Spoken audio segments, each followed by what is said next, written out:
every city you burn, I'm gonna build one high.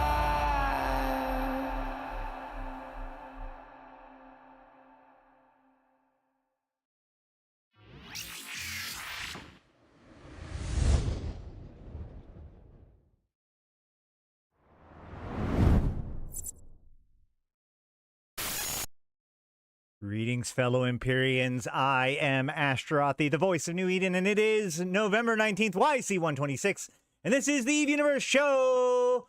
Welcome, welcome, welcome. How's it going, guys? Settle on in. Like the stream. Let me know how your weekend was. I finally was able to take my puppy out for a walk for the first time, like actually see the dirt, so it's been very exciting. But we have news from all three major EVE games from CCP, from EVE Universe, or sorry, EVE Online. We have Vanguard, and we have some EVE Galaxy Conquest stuff to go on. Not so much news, although there is some news from that. I do want to go over my top 5 tips for EVE Galaxy Conquest. So today is likely going to be like a series of segments that will get edited out. But first of all, like, how you guys doing? For real. Thank you, Bash, for the 5 gifted memberships.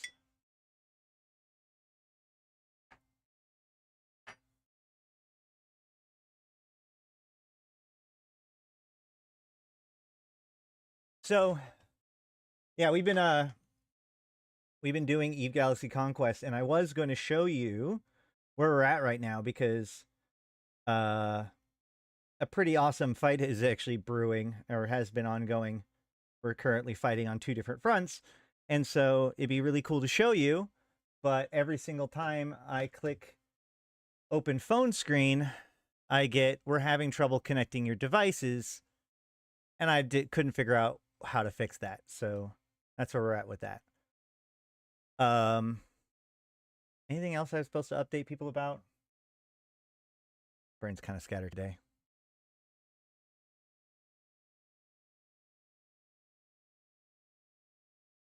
Oh, I have a new Tholos video. Hold on a second. Let me play this first of all. I forgot to put this out. I can make this publicly available to people if they want. Hold on one second.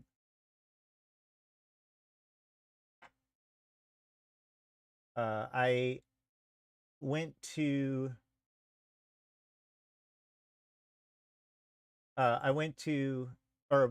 sorry. Dutch Gunner was kind enough to let me take his Tholos for a ride, and also we did a test where I got shot by it. And what's really cool is that there's some really cool effects both on the Tholos while it's flying, but also the sound effects while it is affected is, I think, really cool and undersold. So I made a quick video to highlight that. And I released it out to members, but I haven't put it out to everybody yet. So maybe you guys can help me decide whether or not I should.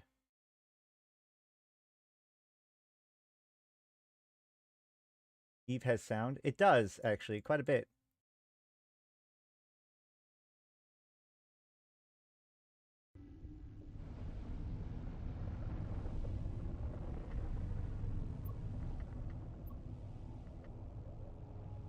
I hope you'll be able to see the detail.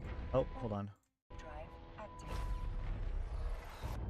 So one of the cool things about this ship is there's a lot of really cool animations as it folds up, but then also there's a certain amount of ricketiness to it. So especially as you're coming into land, you'll notice that it tremors a little bit, as if the hull is shaking.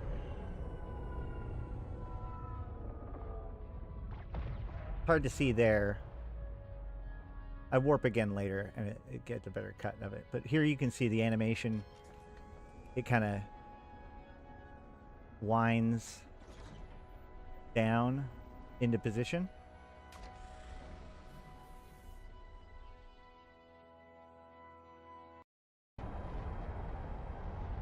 I think here you can see the shimmer, the shaking a lot more. Yeah, see, you can see the shaking at the front end, and it actually shakes the little Did they demo the shakiness?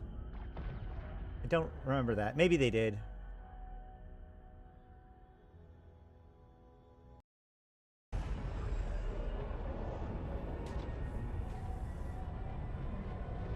Yeah, yeah, it's got a Thrasher backing. It's got the Corax's front end. There's a few other details too. I think there's a lot of jackdaw in it and some sitbull. All right, here is the shot test. Now I turn up the volume so that way you can hear it.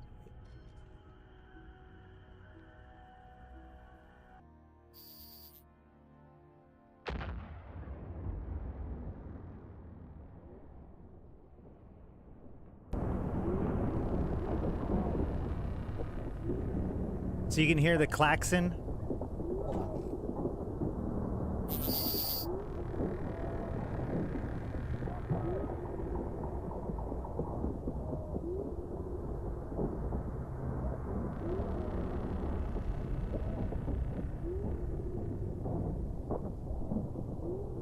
So you can hear explosions and people fighting.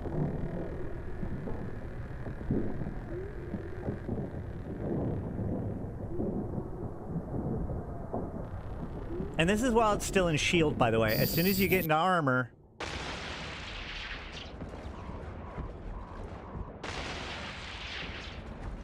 I turned it back down because of the loud explosions. But as soon as you get down into armor, you start getting these cool explosions from within.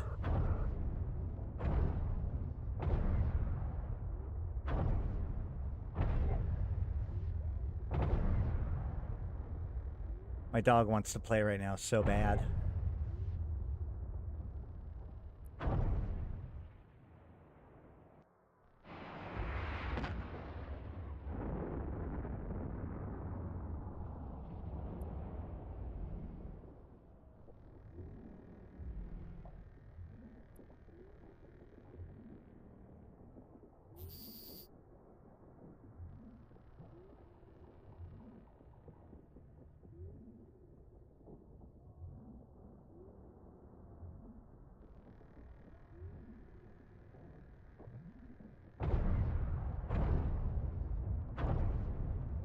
And then in hull, there isn't much of a difference in hull.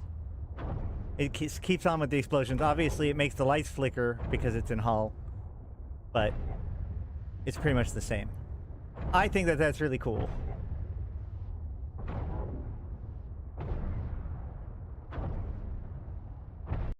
So should I put that video live? I don't know.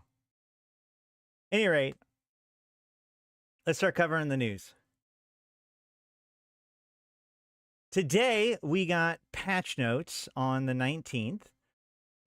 This is a patch that we've kind of, like, you know, obviously it's the week after Tuesday patch, where they clean up a lot of the stuff from the expansion. We knew some of the stuff that was coming, but let's go ahead and just jump into it. The observatory flashpoint subpylons are once again destructible with the following additions. Subpylons can now be repaired. Subpylon armor, structure, and signature radius values have been increased. The info panel objective for entering the subpylon's range will be removed if both subpylons are destroyed. And when destroyed, subpylons will now have an explosion effect. So basically, in their attempts to fix the dread site, this is what I think Drake even talked about this on the last show when he hopped on. But like, apparently I don't remember the details, but there is like a subpylon that's designed to help. Like it increases your damage, and so they made it destructible when it wasn't, or sorry, they made it indestructible when apparently that wasn't the right thing to do. So this was their correction of that change. Hull tanking is still very much a thing. In fact, I would say that hull tanking is almost as better than ever. Edencom dreadnoughts will now only wait 30 seconds before entering siege mode. The site's beacon will now remain until the site has been despawned. NPCs will no longer combat warp. Really? That's interesting. I guess that's the repositioning. I wonder why they would turn that off. NPCs with the acceleration vector area will now return to the center of that area if pulled too far away from it. remove the minimum contribution requirement for payout eligibility, reduce the explosion radius of missiles fired by Phoenix dreadnoughts. The number of commodities dropped by the Stellar Observatory will now always be 400. So just another little bit of a balanced pass on the dread sites in Pochvin that they've been working on. I would ask Drake and others to see whether or not that's exactly what they wanted, but it looks pretty close to what they were talking about. Hey, reduce the warp disruption range of all NPC dreadnoughts by approximately 20%, except for the Serpentis one, which was used as the starting point. So they now have lower than 100-kilometer point ranges. Lowered the scan resolution for the common variation of the NPC dreadnoughts, so they now take a longer time to lock. So like there has been a lot of consternation when it comes to the ratting changes and all that kind of stuff. And one of the things is the fact that dreads can spawn. And this is always, or this has been a concern for a while. Ow. This is a thing that happens where you're in the middle of ratting and you've got your ratting ship that is designed to finish the site. And then the dreadnought spawns and blaps you. So, basically what this is doing is it's giving the person more time to notice that something's going horribly wrong and get out before they get pointed by the dreadnought. And it also makes it so that it's harder for the dreadnought to point you at extreme ranges. Add an option to enable or disable compact mode in the ship info window settings.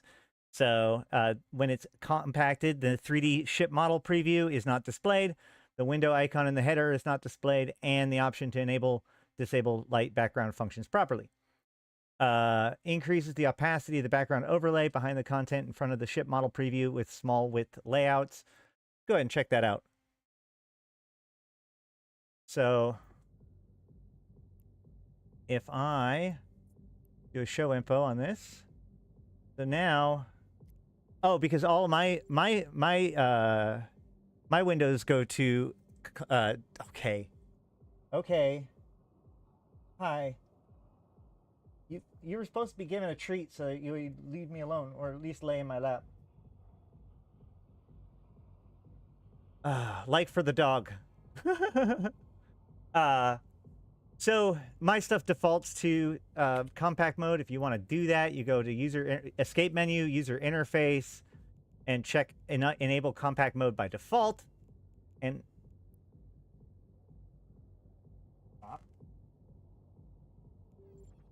And but I can go out of compact mode to see how it looks still. So that's basically the one difference.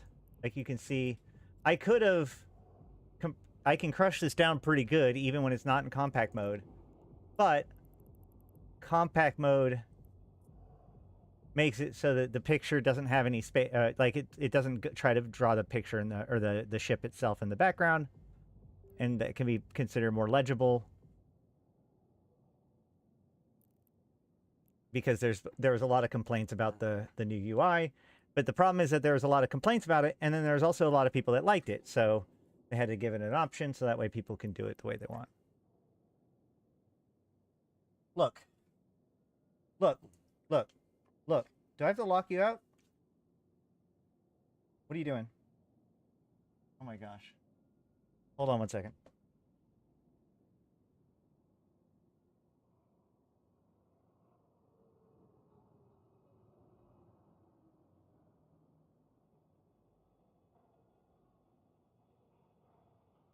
We will close her out for a little bit and see if she decides to be friendlier later.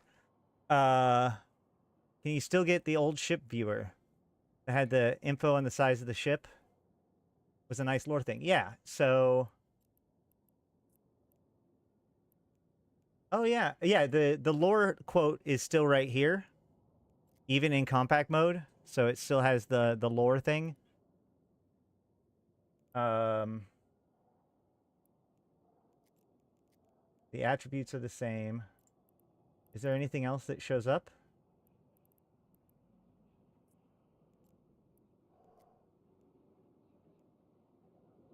I don't see any additional information that's here. The old ship viewer window. Oh. Oh. Wait. Wait. I get what you're saying. So you can't pull up... Hold on.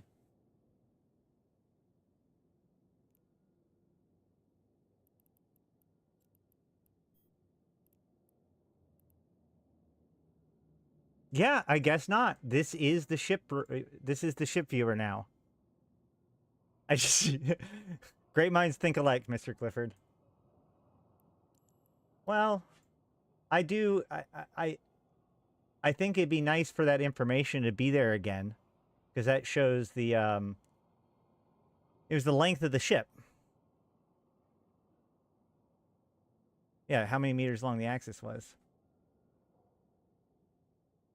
Now, what's weird is... Hold on. What happens now?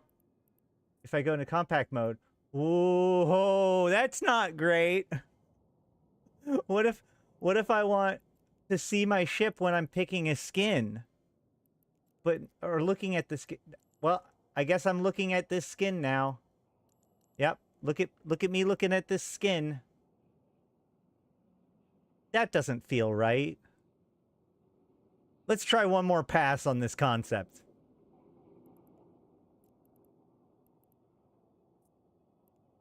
That's pretty funny, actually.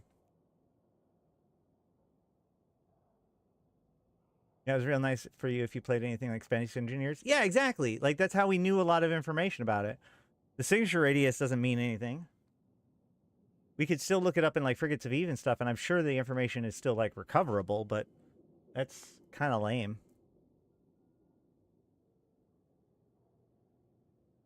Unless CCP wants to make it up to us by releasing more schematical information, because a lot of those numbers, like, didn't really make sense, or it was hard to figure out which direction it was counting from.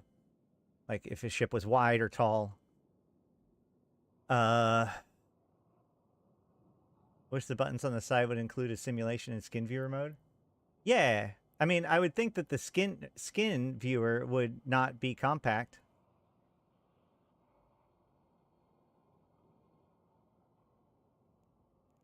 The old info button. You have a simulate. Wait, hold on. You're right. Oh, I don't like that at all. Oh, no. Here it is. You can still do it. I mean, it's not as great. It should be a button down here at the bottom. But you can go to the triple dot at the top right and simulate ship.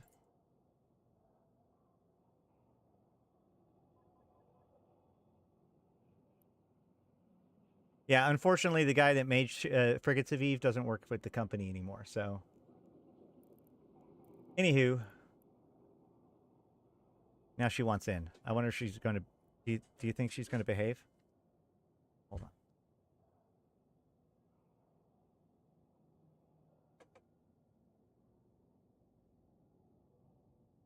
She's like, I am the extirpator of Poshlosh. Right back to biting me. What are you doing? Are you hungry or something? What's going on?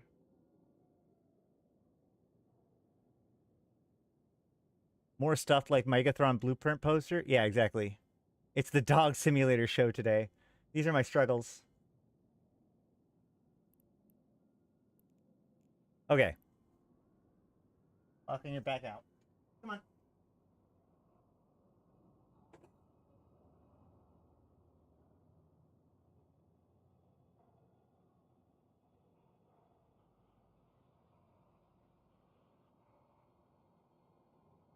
I apologize for all that. Okay. Let's keep going. Added a number field manipulation at the end of the Skinner studio, sliders in Skinner Studio. This is big. That was one of the ones that we knew was coming today. Skinner share options can now be clicked and saved to clipboard. Pattern projection in Skinner has been renamed to projection presets. Updated pattern areas toggles in Skinner for improved usability. And I think that's the next stuff there. So we can open up Skinner.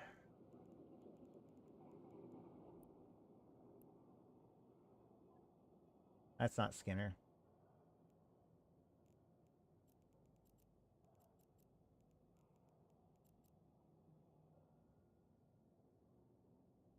Okay, look, I'll be honest with you. I was on a different character because Ash wasn't in Pochvin at the moment. Let me log on to Ash real quick and it'll help me out. Yeah, the more precision is definitely is in the game now. We're going to look at it.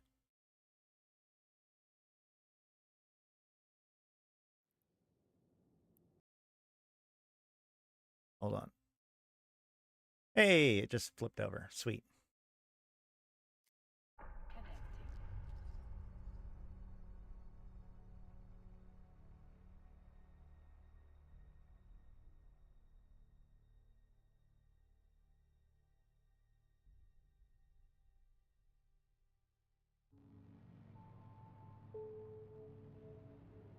All right. If we open up Skinner now, we can... This is like the skin that I was working on for Mauro. So now if I go to edit, I go to change this stuff.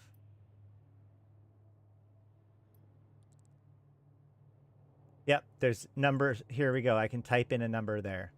So I can go 255. That's pretty good. And it updates as I go. 20, 0, 360. Turns out 0 and 360 are the same when it's a circle. Yeah.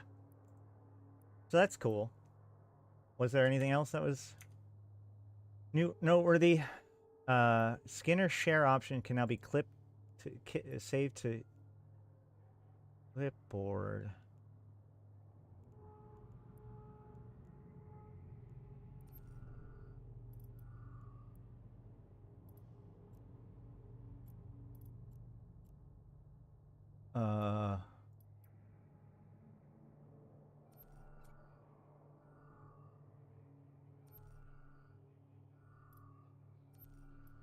Am I... Okay. Up. Skinner's share option can now be clicked and saved to clipboard.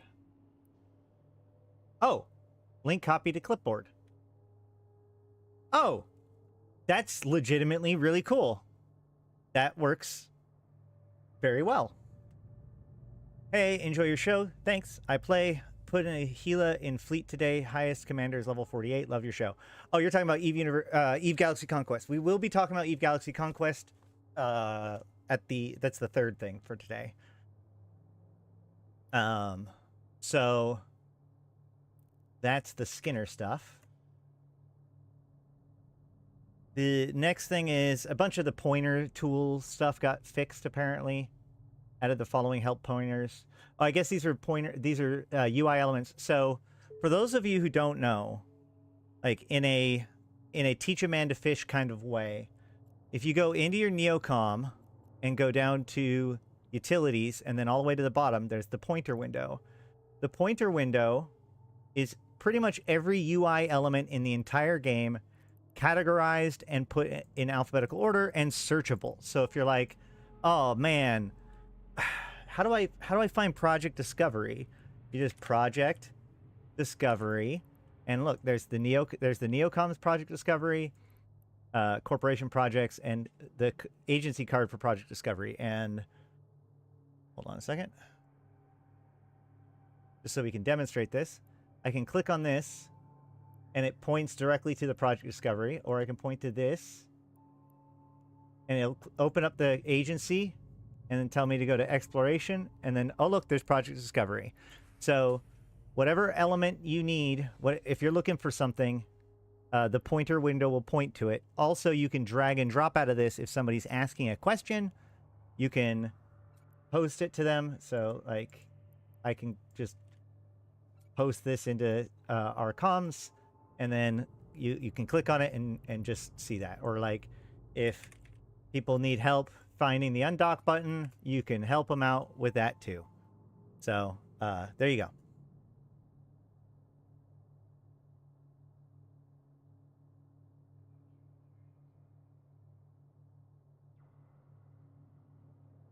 We have added localization bookmarks pointer again. Cool. It points to the tab in the locations window. Fine.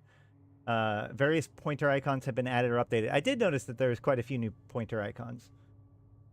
Fixed an issue where ISK deposit refunds for private contracts and citadels could occur incorrectly when a citadel was destroyed, and fixed an issue where the apply button for activated skin in the collection would disappear when boarding a newly packaged ship for which the skin applies. So, just minor bugs.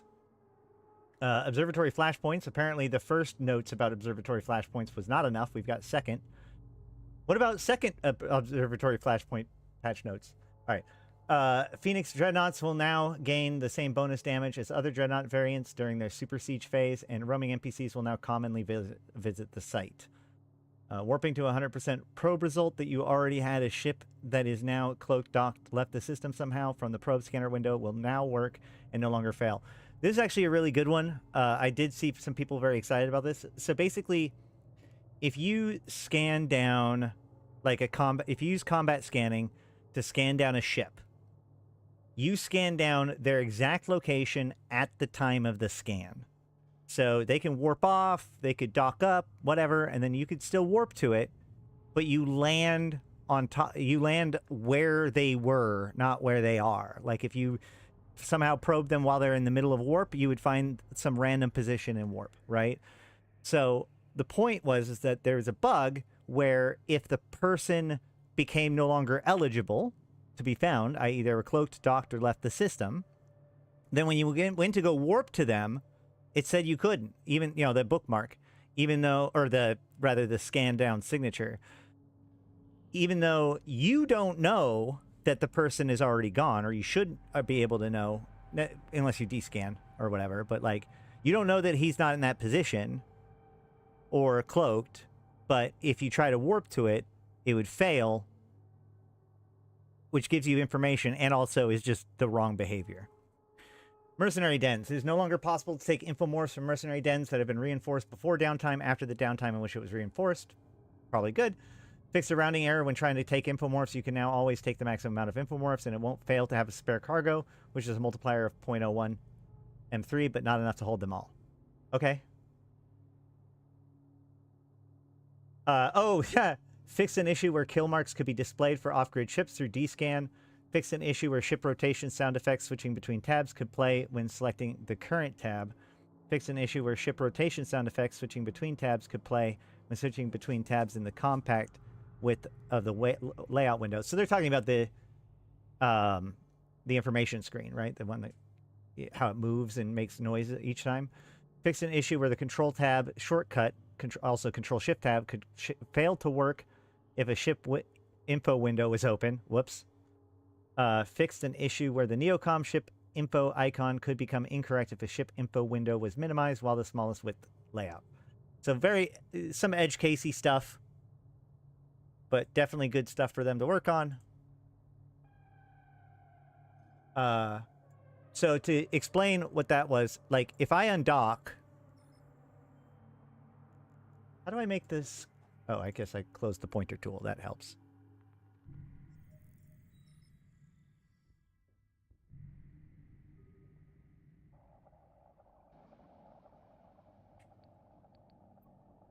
And I descan. It helps if I find somebody. Really?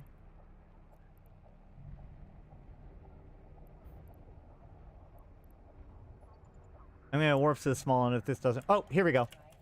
So now that I have this saber on descan, right? I can't tell who's in this saber. Well, now I can because he just landed. But without him landing, I couldn't tell where he was. I would have, especially if I descanned him while he was off grid. Although, whatever. Either way, I can right-click on it and show info. And the problem is that this window was showing the person's kill marks, right? Like if I show info on this, I don't have any kill marks, but it would say that I had kill marks if I had kill marks.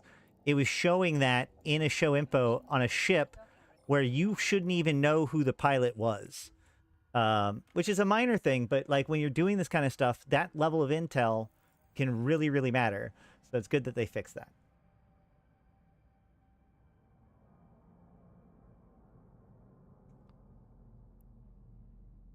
Okay. And that is it for the patch notes. So now let's get to the good stuff. Oh, actually, no, let's get to the disappointing stuff. I'm sad today. CCP Aurora has announced that today is her last day at CCP Games. CCP Aurora came to us from the community.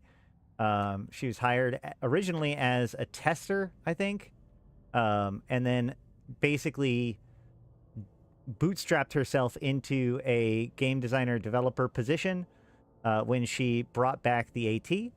She was one of the big brains on the faction warfare rebalance, which was very popular. Arguably, her presentation saved FanFest that year. But sadly, she is leaving for Albion Online, which I'm very disappointed in. So yeah, we're losing one of the good ones.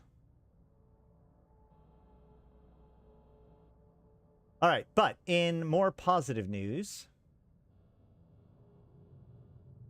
guys, we finally know who she is. We now know. Oh, man. Okay, so if you've been watching my show for a while, you know I've been obsessed with this girl for, admittedly, a few years now, I think.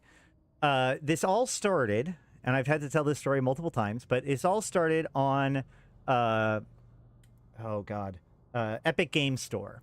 When the EVE Online first came to the Epic Games Store, the icon in that for EVE Online showed this lady wearing this suit, and it looked really cool. And I was like, oh, well, that we must be getting a leak on what's coming in the next expansion for like an outfit for us to wear. That looks cool. I can't wait to have it. It never came. And I was like, well, that's really weird. Well, whatever. It's just random art. And then she showed up in the Caldari trailer. You can actually see in the video where they're talking about we are Caldari and all that stuff. In one of the scenes when the ship is going overhead and there's a lady looking up, you can tell from her shoulder pad that is this same girl.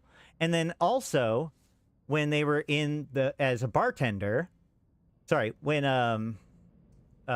Leopold and Valari and Esri Hagazotsu was meeting in the Pulse Bar in Jeddah, when they got caught, you can see her working as a bartender. Once again, you can see the same suit, that same shoulder plate. She keeps coming up.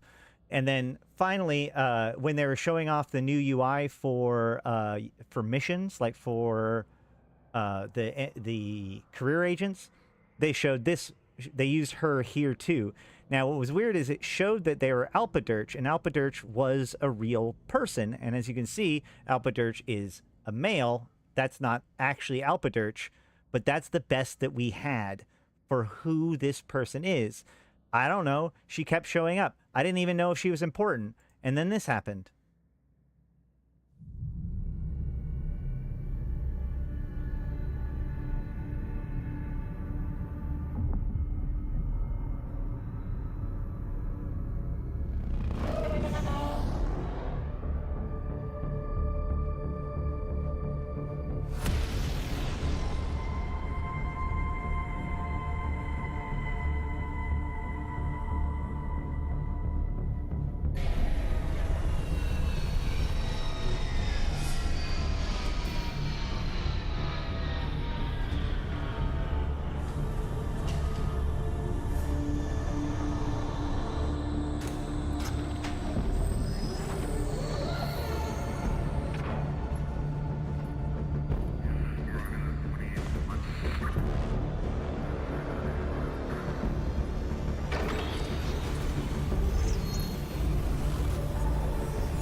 That's All right. Let's see it.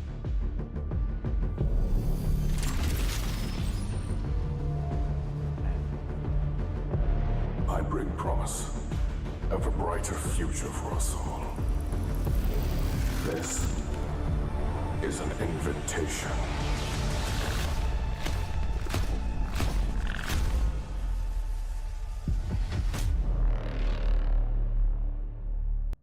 So when the Deathless finally shows back up, we first see this assistant, and it's her. It's her. Oh my God, it's her. And so now it's like, okay, well, obviously this is something important. She's a agent of the Deathless. Who is this person? Is she the Lifebringer? Is she like whatever? Like, who knows? Well, guess what? We know. In Hobo Leaks today, as part of the patch, they added in a bunch of the stuff for the event that's coming up soon, which we will be talking about in a few minutes. But in this Hobo Leaks, we have one new file, only one, and it's a picture, and it's labeled Soldrun Murat. And looky, looky, there's our agent. So Soldrun Murat is the name of this character that I've been chasing after for like 4 years now. Probably 5, actually, now that I think about it. Who is Soldrun? So first of all, we can go to who is Soldrun. If we go to the Yosef Okada journal entries, we see that Soldrun is... New server soon, yeah. By the time that he gets to this point, he is... oh, no. So he says, for the last 3 days, I have been held hostage in some ambitious conmen, but I was not alone in my cell. We spent 2 days in silence before I blurted out everything to her. All of my grand dreams, the final confessions of a dying man. I thought that she would laugh. Instead, she told me it was a fine dream, but worth nothing if I died here. She then told me that she had a plan. Now our captors are dead, and I have a new ally in Soldrun. All in all, worth a few days at death's door.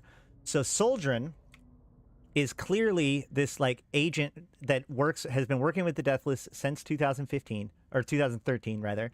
And what's also interesting is that this is not the Thucker guys, because the Thucker is Rani and what's his name? What's her name? Malaya. Those are the Thucker caravan leaders. And you see that, like, this section where he joins the Thucker is different than this gap of time where it's over a year and a half from when he gets back to he gets back home and is told to betray his his new friends in the Thucker. And a year and a half later, he's being caught by somebody, and he has a new ally in Soldrun. So Soldrun is not the Thucker agents. So this only further reinforces my idea that Soldrun is actually highly connected in the Caldari world, because this is how the Deathless is able to pull this network together, right? He's got allies within the Thucker. He's got allies within the Caldari dark world. And with that, he can begin to, especially once he gains the power of the Fulcrum, then he can operate as an agent between, he basically gets the connections of both of those groups, which is why he's able to so quickly become a mover and shaker and the contract manager for the Chandeli Civil War contract. And if you don't know what I'm talking about, I have previous videos all about this stuff. Murat is Turkish, roughly translating to wish. Interesting. So yeah, I'm very excited. We now know who Soldrun Murat is, but we don't actually know who she is so much. Like I said, we know that she's an ally of his, but of all of the people that we know of as allies of him, the quartermaster, you know, whatnot, we know more about kind of what they were about separate from the Deathless. We know a lot less about her, but we now know her name. So I think that that's really cool. Let me know down below in the comments. What do you think? Yeah, like, she's going to be operating as our leader in this operation against the Drifters. What do you think of our new Overlord Soldrin? But with all that said, I have been Ashtarothi, the voice of New Eden. Until next time, I'll see you in space. All right. Okay. So that's cool.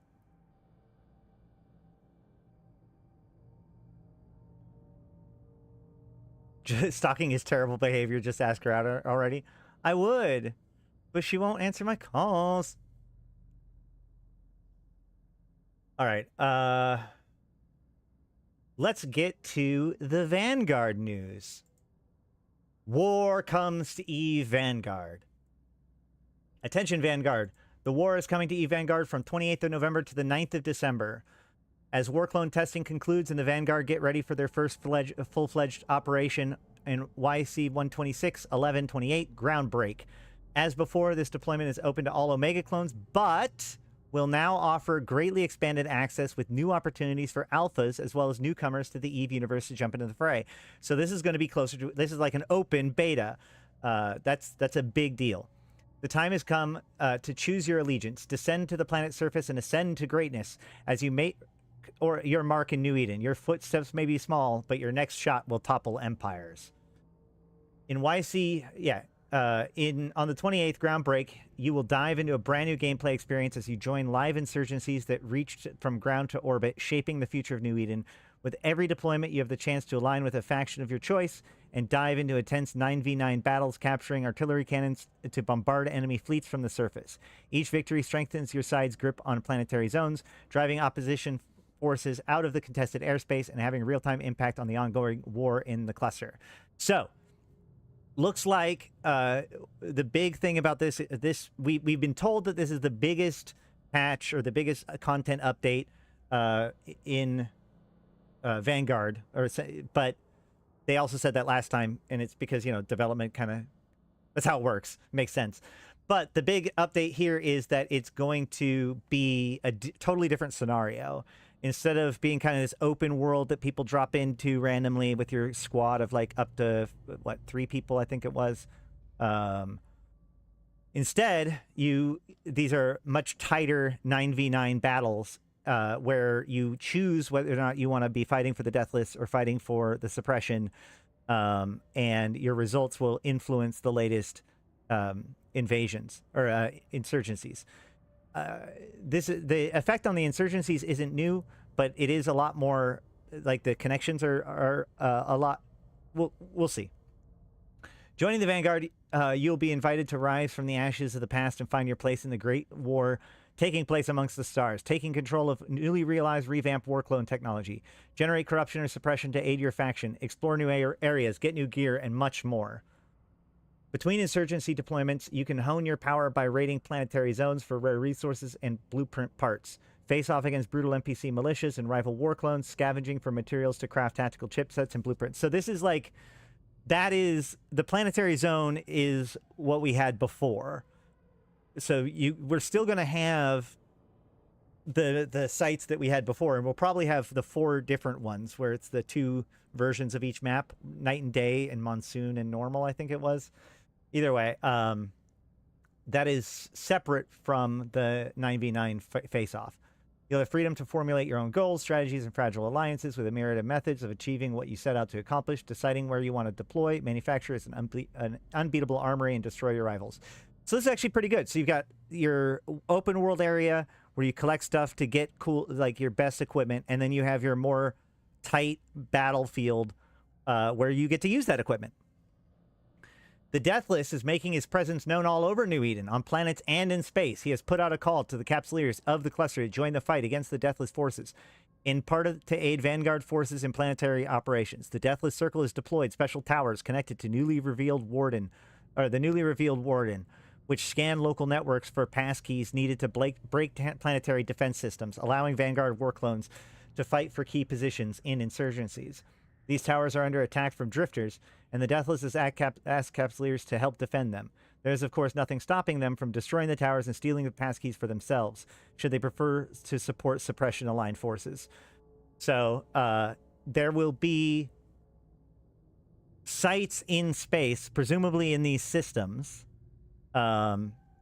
within the invasion system, or insurgency systems, where there will be drifters attacking a tower, and you can either go and stop the drifters and help the tower survive, or you can blow up the tower and steal the loot.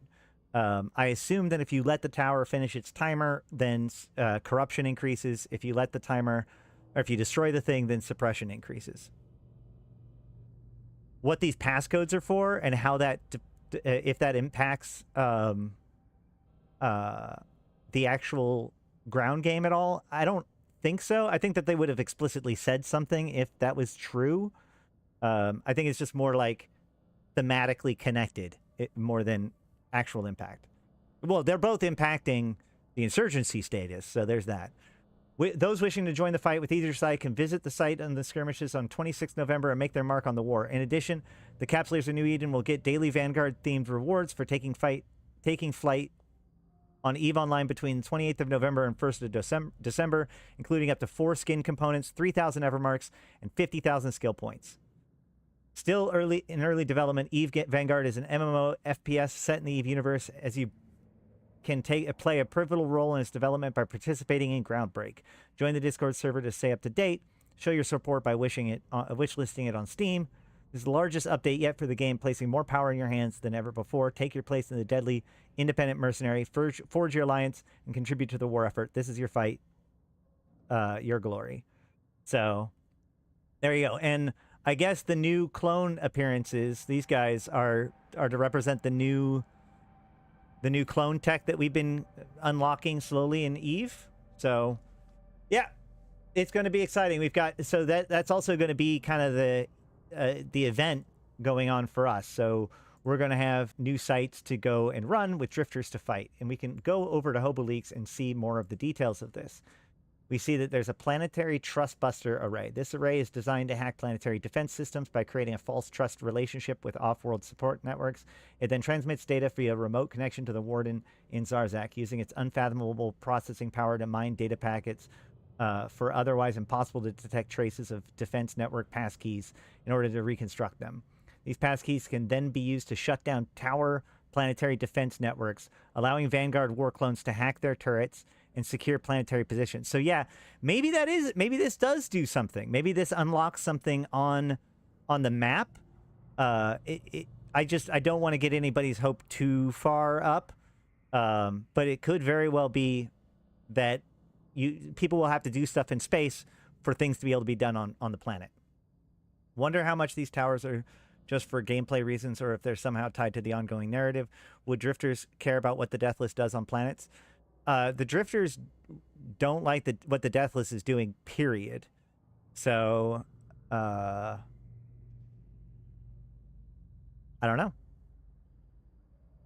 A planetary defense network passkey. These passkeys can be used to shut down the defense system on a planet that generated them. They are valuable to all parties involved in the action of the conflict zones, whether that is to try to gain information on how to crack future codes, secure the defenses on the planet against attacks, or you as bargaining chips with other forces. So it has a base price of, looks like 40 million. I think that they would do. They've been doing Vanguard integration on TQ since the very first test. And then there's a bunch of sleepers that we get with a drifter assault cruiser as kind of the scariest thing of the fleet. It does not say whether or not it has a doomsday. I assume it does not have a doomsday. It would be very spooky if it had a doomsday. I don't see an indication that it has a doomsday, so we might be okay. And then, of course, the wreck. There is also tweaks to the damage modifier, a damage increase on a lot of the rats from home fronts, but that's separate. That's somebody to say Doomsday. Yeah, I was just looking to make sure that the Drifter Assault Cruiser doesn't have a Doomsday. It's hard to say, but it doesn't look like it. It doesn't. And the site is T1 Cruiser locked. I'm assuming that's in the strings. The Deathless Circle is deployed planetary trust buster arrays to steal passkeys to planetary defense networks ahead of the Vanguard assaults. The Circle will pay you generously for aiding in our defense. Do not be tempted by the prospect of taking the passkeys it generates for yourself. It takes 10 minutes, and there are drifters and sleepers. It's recommended for 3 to 5 pilots, and it's recommended for enforcers. The array is lost. The situation has been resolved.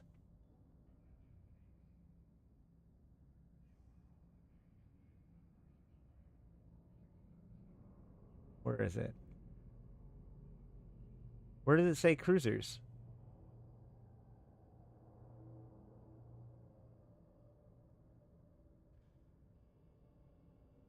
Where does it say cruisers? It doesn't. And oh wait, no. Does it say cruiser specific? I don't see it's specified that it's cruiser locked.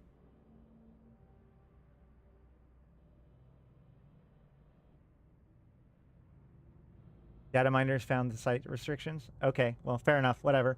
So that's actually pretty cool. That sounds like something I'm going to be doing for surezies. This is exactly the kind of thing that I've been asking for, is more stuff to be going on within the insurgencies to deal with on like a larger than destroyer level content. I wanted battle cruisers, but I'll settle for cruisers. I'll be right back. I'm gonna try it. She gets to try again. Can you get this time?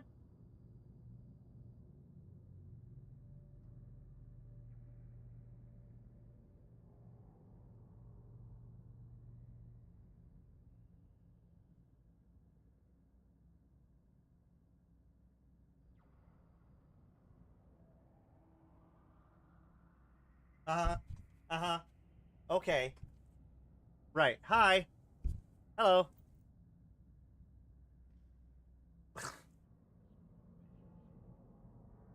Okay. Okay. Yep. Yep. You're incorrigible. Okay. So. I think that that's about it for what we know about the new sites and the Vanguard update. I'm really excited. Let me know if you guys are. I like this idea. So the fact that there's actually a reason to do the stuff, right? You go and farm the open world in order to go fight in the tighter battles. I also suspect that maybe when you get one of these, like they were talking about, here they talk about, oh my God, you need to stop. Is this really what we're doing?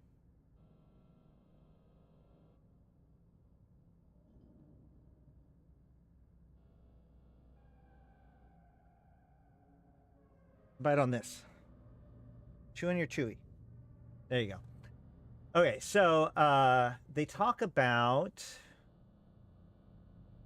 between insurgency deployments, you can hone your power by raiding planetary zones. And at the beginning, they say, dive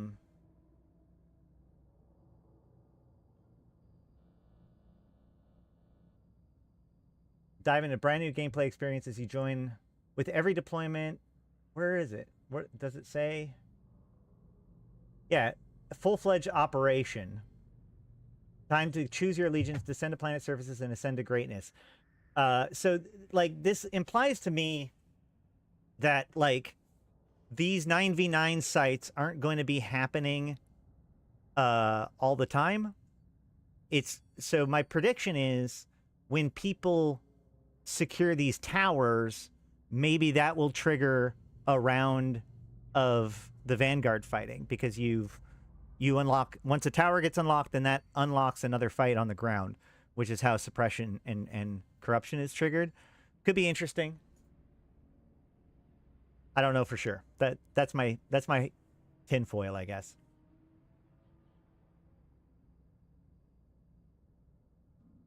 But what are your thoughts? Are you looking forward to Vanguard? Are you going to be playing in it? Does the fact that there are multiple different game modes?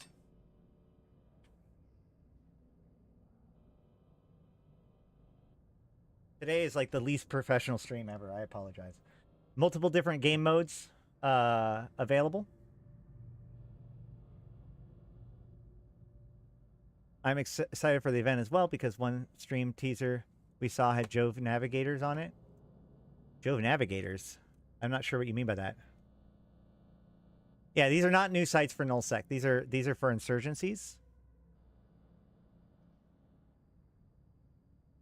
The new sites for nullsec are actually coming probably around the same time because you're going to get the extra sites for the mercenary dens at that same time too.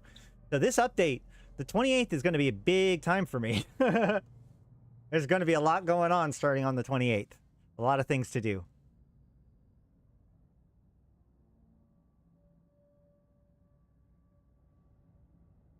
Okay.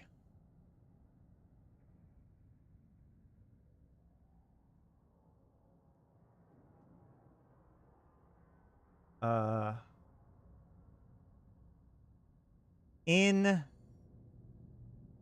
some Eve Universe, in some Eve Galaxy Conquest news, we have an announcement where the soft launch servers are going to be merged together and be formed into a super server for the next season. Now, this is something that we both knew about. This was something that we knew was coming, and also there's been a lot of consternation about like a lack of information about when there will be a new server. It's been at least a week since server 31 was put up, and there hasn't been like they released a whole bunch of servers back to back to back to back to back, and then they got to from 20 to 31, and then at 31 they just stopped.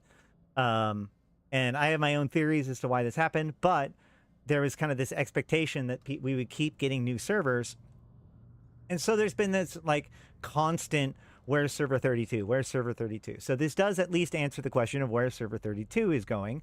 I assume maybe these are going to be collapsed into one of these. But this is like, I think this is really important because like,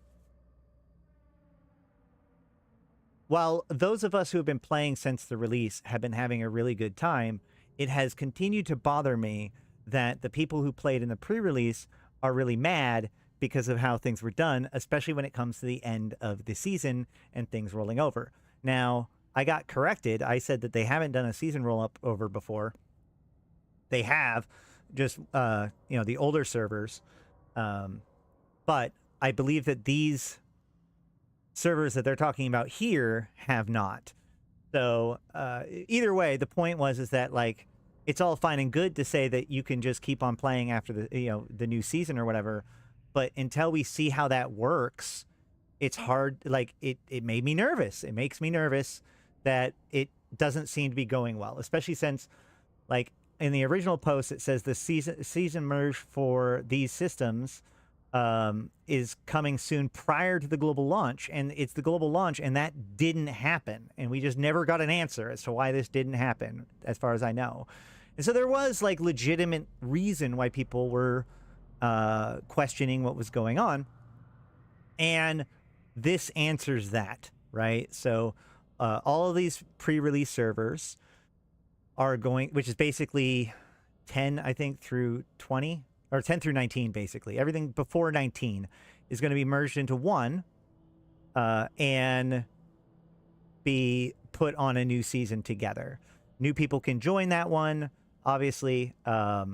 And it does mean that I think a couple of these guys did have their season cut short, but I mean, things are coming out. This is the beginning of the game. I'm sure there's going to be some roadblocks, but hopefully they're working the kinks out. So this is kind of a more technical thing, but these are the kind of things that, like, they got to get this right for this game to work. The game is pretty fun, but like, what is the long game of this? Especially if you want people to invest money in a server. I I heard that CCP did talk with corp leaders about stuff prior to the season ending. Yeah, I mean, look, CCP have actually put in a lot of work to making Eve Galaxy Conquest function. Now, actually, a lot of it is also GMs, which I don't know how the GMs relate to the company per se. And I do know that a lot of the actual devs are in Shanghai, which limits their ability to answer questions or respond to things in multiple ways. You need to stop. Oh my gosh. Oh my gosh. Hey.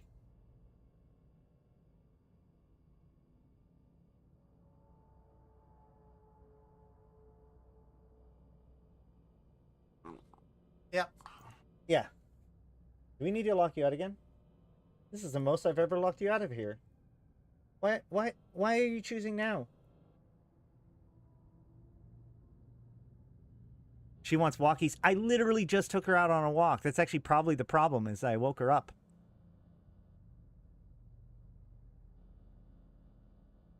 Okay. Now, it's also worth noting that when they come out, one thing that I've noticed is that they are making changes, but rather than update like a server that's already running, they change things in the next server.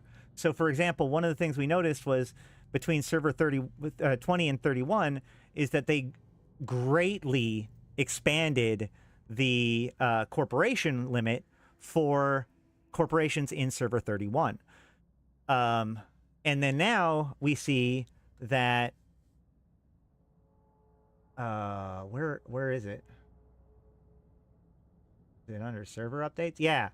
So they're going to do all of the soft launch servers will be merged, and there's going to be we're currently undergoing the maintenance for the game.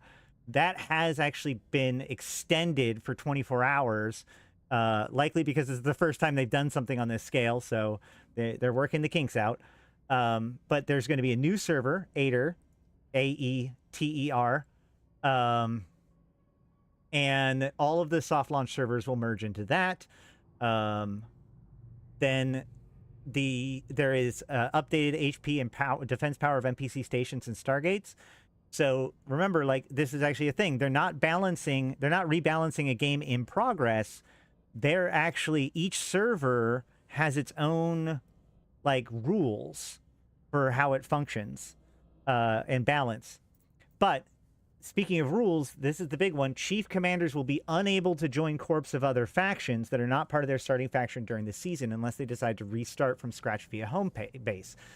And when you so basically, okay, to understand what's going on, one of the biggest concerns with Eve Galaxy Conquest right now is the idea of like the snowball into the mega corporation, right? In essence, like, there is very little to no reward for being the number 2, right? There's the lion's share of the reward and progress basically goes to the people who are number 1. If you're not the corp that gets the Stargate, congratulations, you're not going into LOSEC. You're not going to progress past a certain point. I'll be right back. Get out. Come on. Yep, you know what's happening.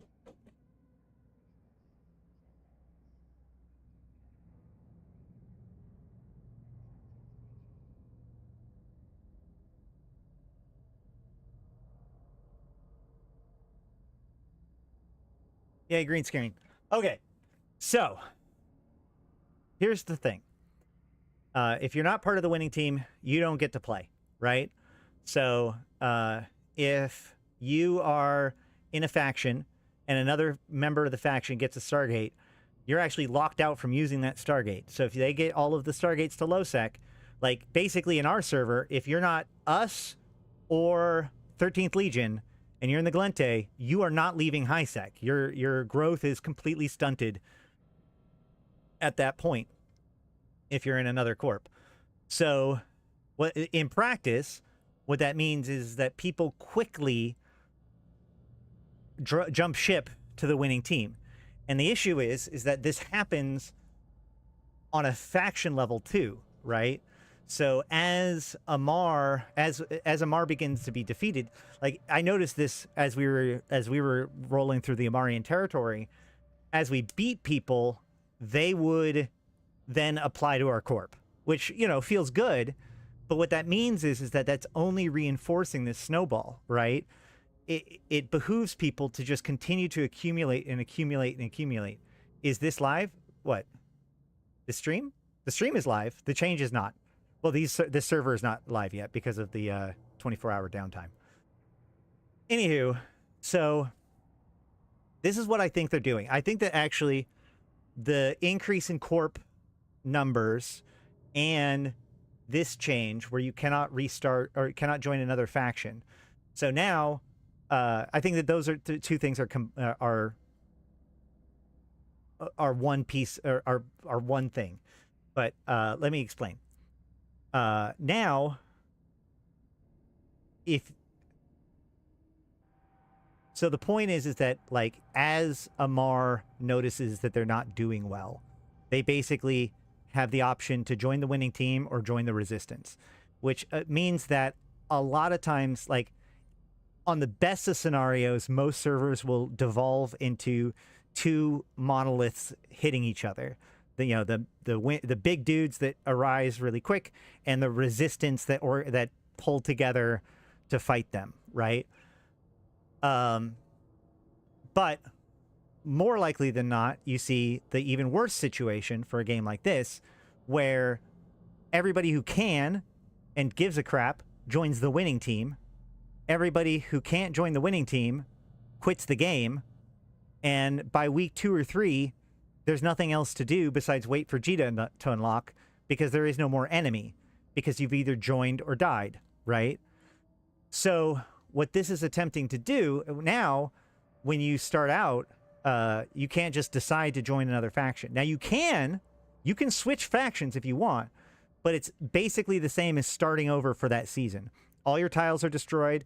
All the progress you've made on your in your HQ is destroyed. I think even your progress on your champions are destroyed. So you get to keep all the stuff that you normally get to keep between seasons, like your inventory and your unlocks and stuff like that.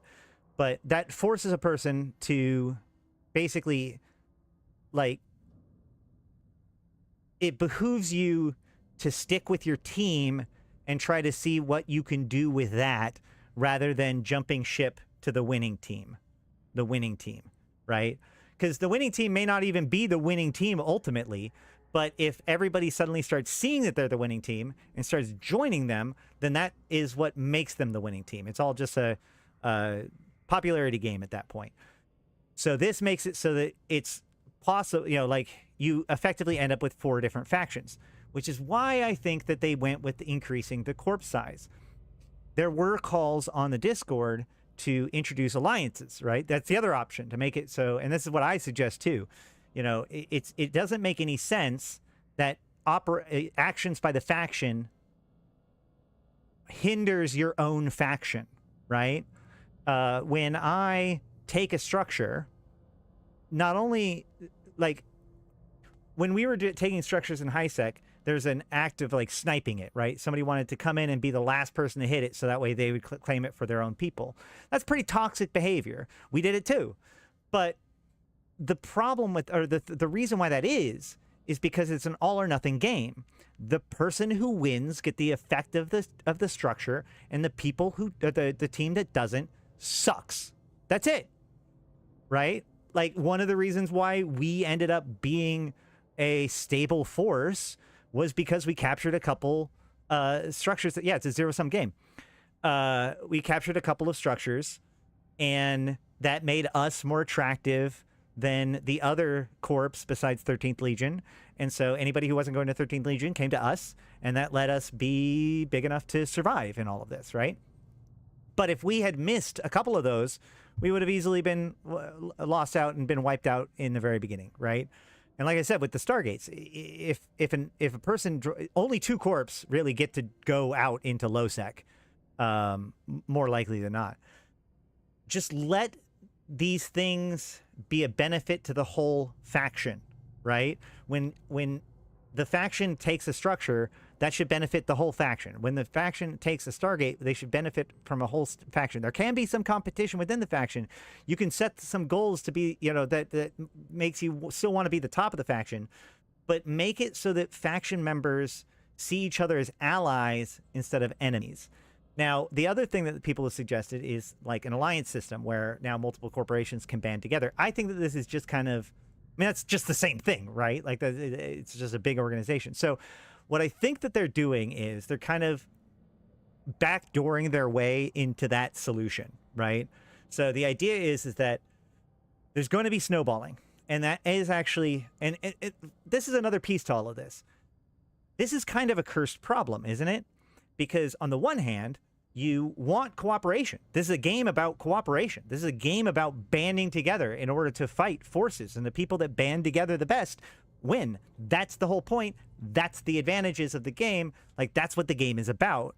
So you want people to build these kinds of, or you want the game to facilitate a kind of snowballing. But at the same time, like, you don't want to facilitate teamwork that's so... Like, you want a game that facilitates teamwork, but the problem with teamwork is that it begins to subvert the very systems that you're built around, right? When you've got too many people, they start being able to do some weird things. Like, for instance, on one server, there's a team that joined two different factions, took over those two factions, but they were secretly working with each other the entire time, So any type of like manipulation like that, if you give that like teamwork will undermine most of the controls or like secondary objectives or whatever that you might want to put in to make things interesting for other people. So what do? I think that what they're doing here is they're making it so that each faction is kind of like a mini, like at the beginning of the game is like a mini competition between the corporations of the faction to see who the alpha faction is going to be.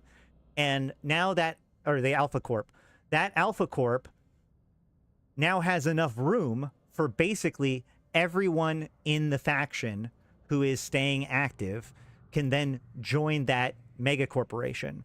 So then you end up with 4 corporations, one from each faction, that now have enough oomph for them to do political things. You can band up against the main opponent.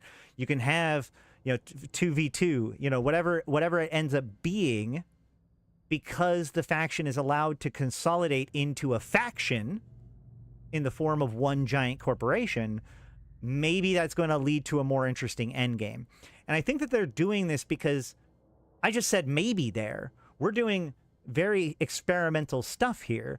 That's only a suspicion that will fix the issue. We don't actually know how to play out. And furthermore, the assumptions that I've been saying and the assumptions about how these things play out, it plays out differently on each server. So there's still a lot of information to know about how this game plays, how the scenario plays out over time in different reflections or whatever. And so it'll be very interesting to see how this policy affects how we proceed through to the mid and end game. I, for one, actually think that this is a really good idea because it's the best way. It's the fastest fix for that problem. All of those other solutions that I mentioned probably require changing things around, either like UI changes or some design changes if it has to do with alliances or like solo factions, secondary objectives, or like making sure that the bonuses apply correctly to people outside of the corporation since it was never designed for that, et cetera, et cetera. Like all that stuff is work.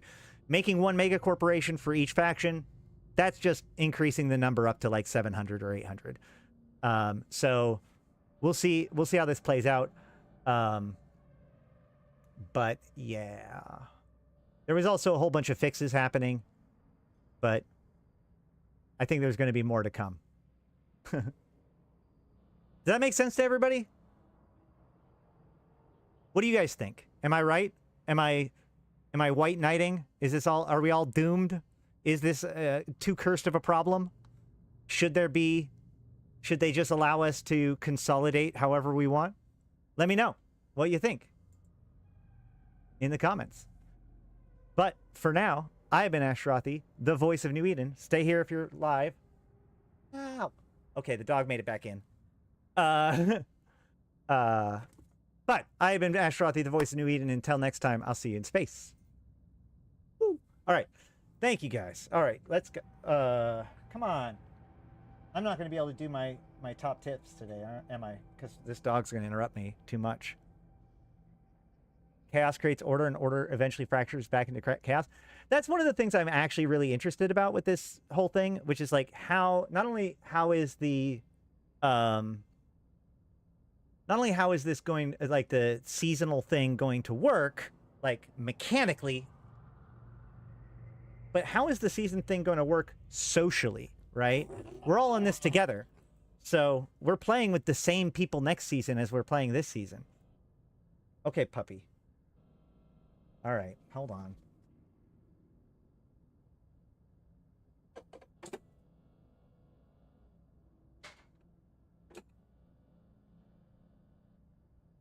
Breaking in.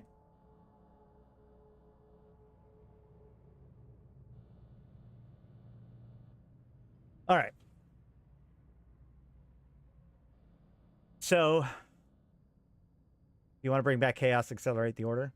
Probably. So, yeah.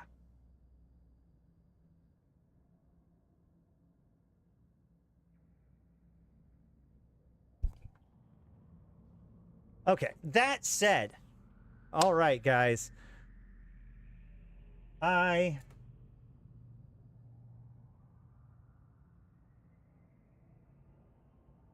Let me try this one more time.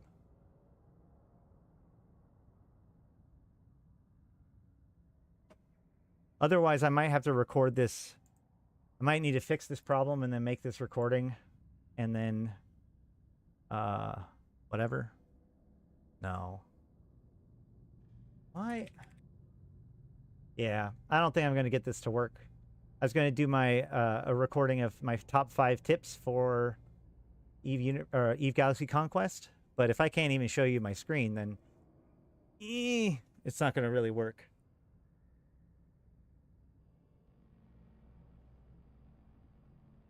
So, I guess in the meantime, let me know in the comments what topics you want me to cover. I know that there are lots of people that want to know about different champions or pilots and ships and combos. We will go into all that. But I'm still learning myself. Let's see. We've got a lot of stuff coming next week. I'm not sure what's going on this week.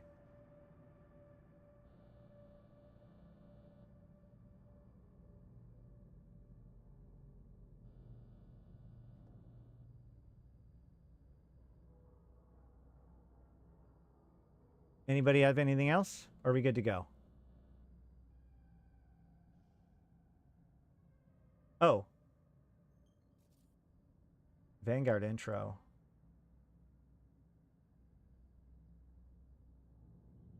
Can I do this? Hold on.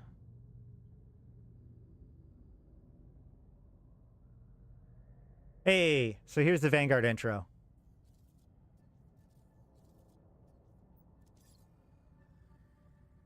Location Zarzak, Station Fulcrum.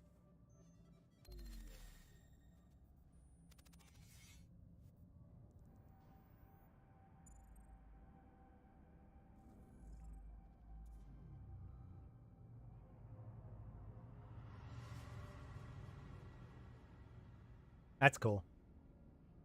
Is that it? That's it. I just hope the Jove symbolic navigators used in Vanguard login aren't just for them reusing the symbols. Yeah, it'd be cool. How is the Warzone? I haven't really been overly paying attention.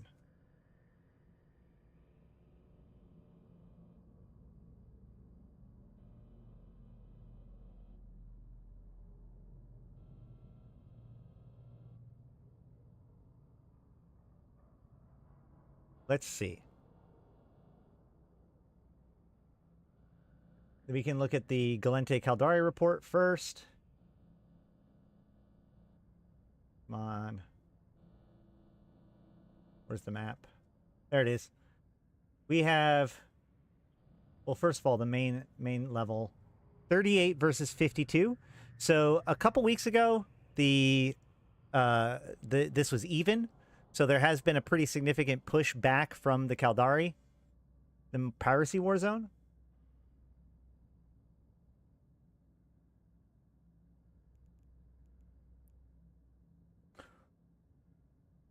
The piracy war zone is a mess as always.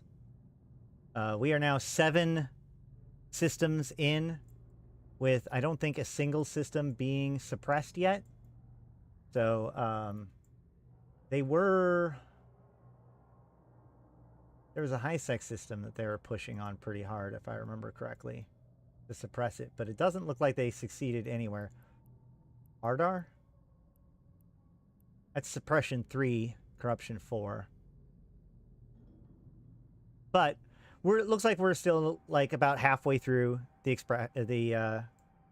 insurgency.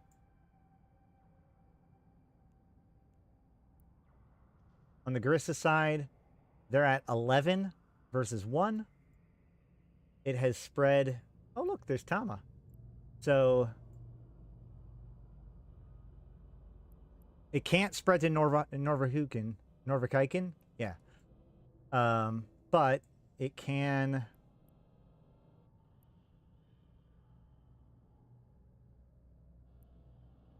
It's Sato, Panacasto, Oinasaiken. Adelies, Old Man Star. That's a boon. There's Fleet. So yeah, Fleet is just started. Fleet and Devon just became infected. Yes, Norvikaiken always has something interesting going on. That's true.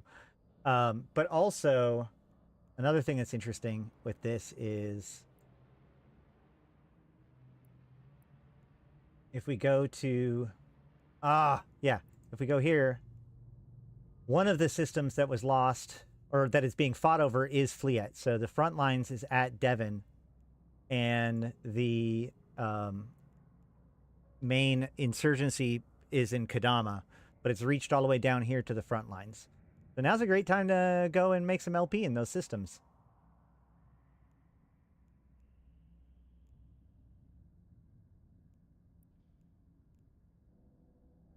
On the Amar Memitar side, where's the...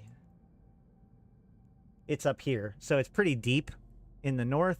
It does affect the Flosiswin battle line, the Flosiswin Ardor battle line. But I don't think... I wouldn't say that's necessarily as impactful. But then again, I may have my own... How are the insurgencies impacting the ebb and flow of faction warfare? They've been doing a lot more since they moved it up to the front lines, because now it's a thing that has to be paid attention to. Whereas before, like, it didn't really matter it happening in the back lines. Even the few times that, like, or even when an insurgency won and it became vulnerable, only like once or twice did it actually end up being flipped, and then it just gets flipped back because it's way back in the back lines. So moving the insurgencies to the front lines has really helped with that, for sure. The big problem is that a lot of times the faction warfare pilots like the corruption because of the bubbles. Yeah, mostly militia takes advantage of the corruption mechanics. Exactly. Yeah, as the corruption increases, that changes their battlefield for them, which changes the tactics for them. But so that is a big way of how it impacts the ebb and flow, the corrupted 5 systems. But yeah.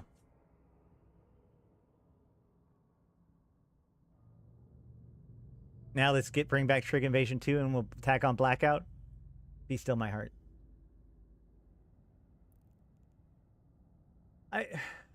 I've always said it isn't about Blackout. It's about making observation a real job, right?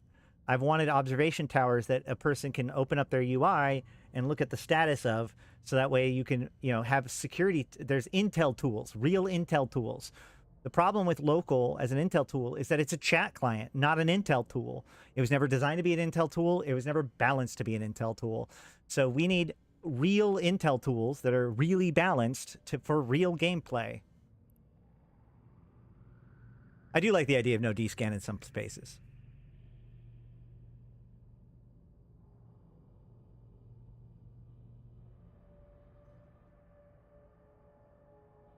But yeah. I think that's about it. We might be short today. Today's kind of a low-key day when it comes to stuff. Especially when I can't show off my screen and my big thing that I prepared for cannot be done. Grr hiss.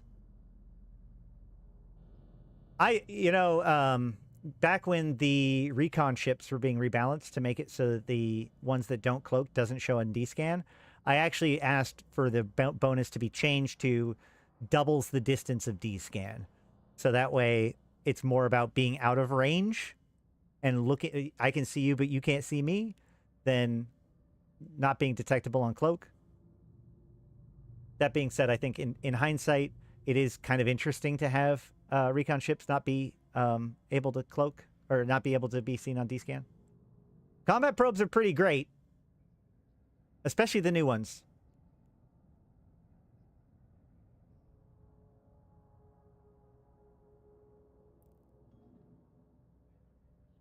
Yeah.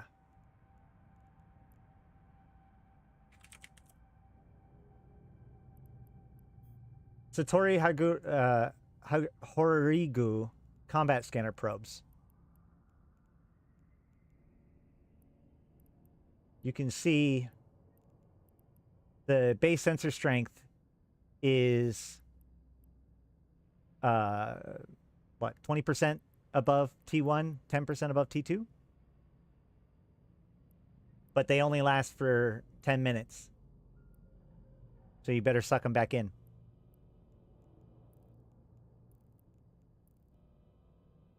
All right. Anything else? We good?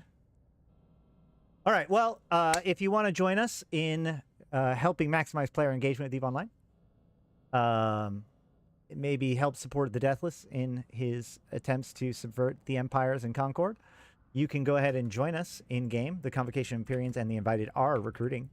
Also, if you are just joining EVE, or like, for instance, if you're playing EVE Galaxy Conquest and want to try out EVE Online, make sure to use my buddy code. Is the bot doing anything? Yes. Use my buddy code. The link is down below or in the chat.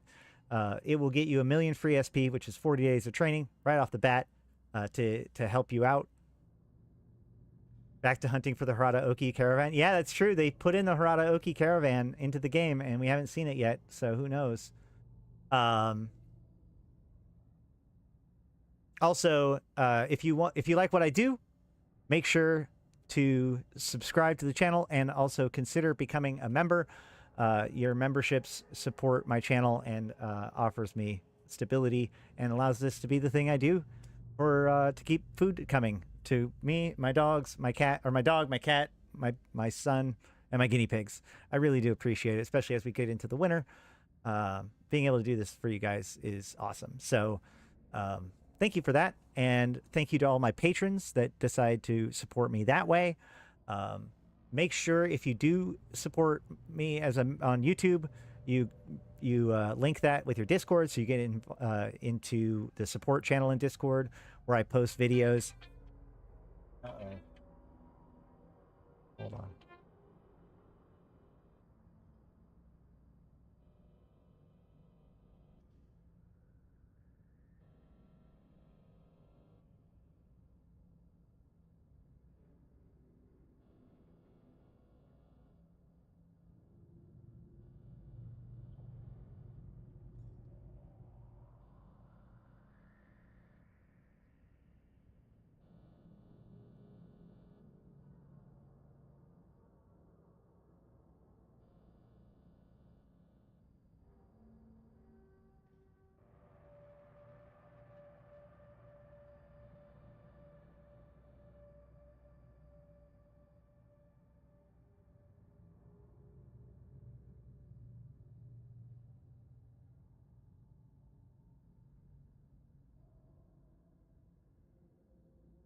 And that is my son having a headache, which only reinforces the fact that I need to go. So, yeah, once again, thank you guys so much for coming, liking, commenting, subscribing, checking out the merch, joining us in EVE. We've been doing more stuff, and I need more pilots to be able to go do more fun stuff. So consider hanging out with us on our Discord. But Until next time, I've been Ashtarothi, the voice of New Eden, and I'll see you in space.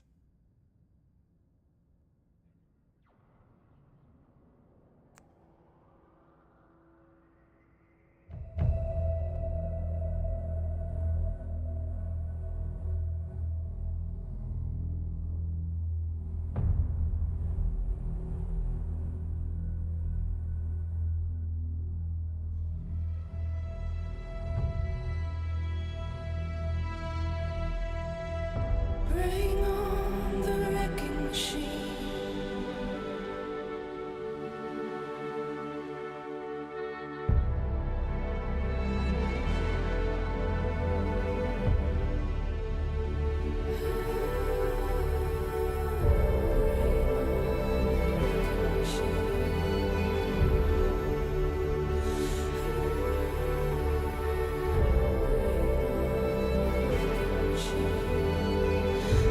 Every city you burn, I'm gonna build high.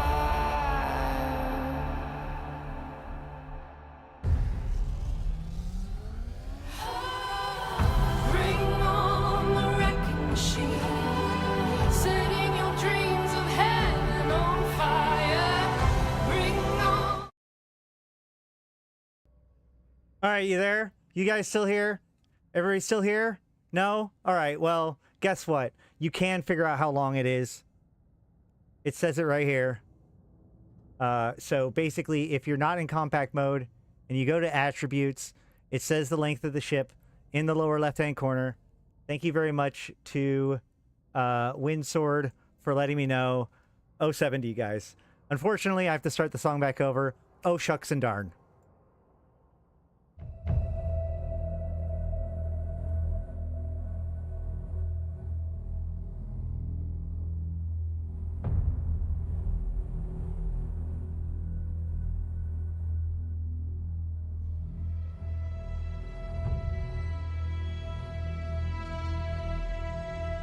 Bring on the wrecking machine.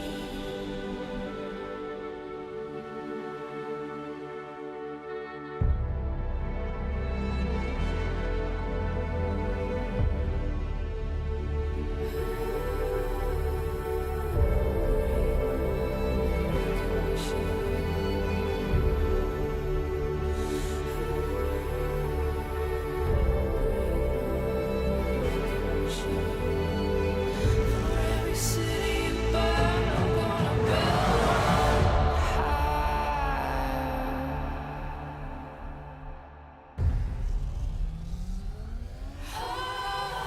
Bring on the wrecking machine, setting your dreams of heaven on fire. Bring on the wrecking machine.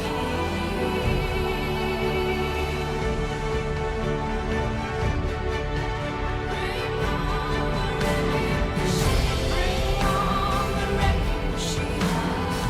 Gonna ignite your every desire.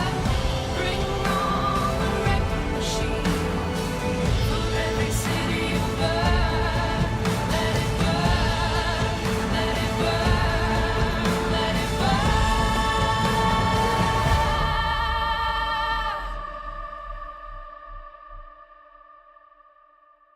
For every city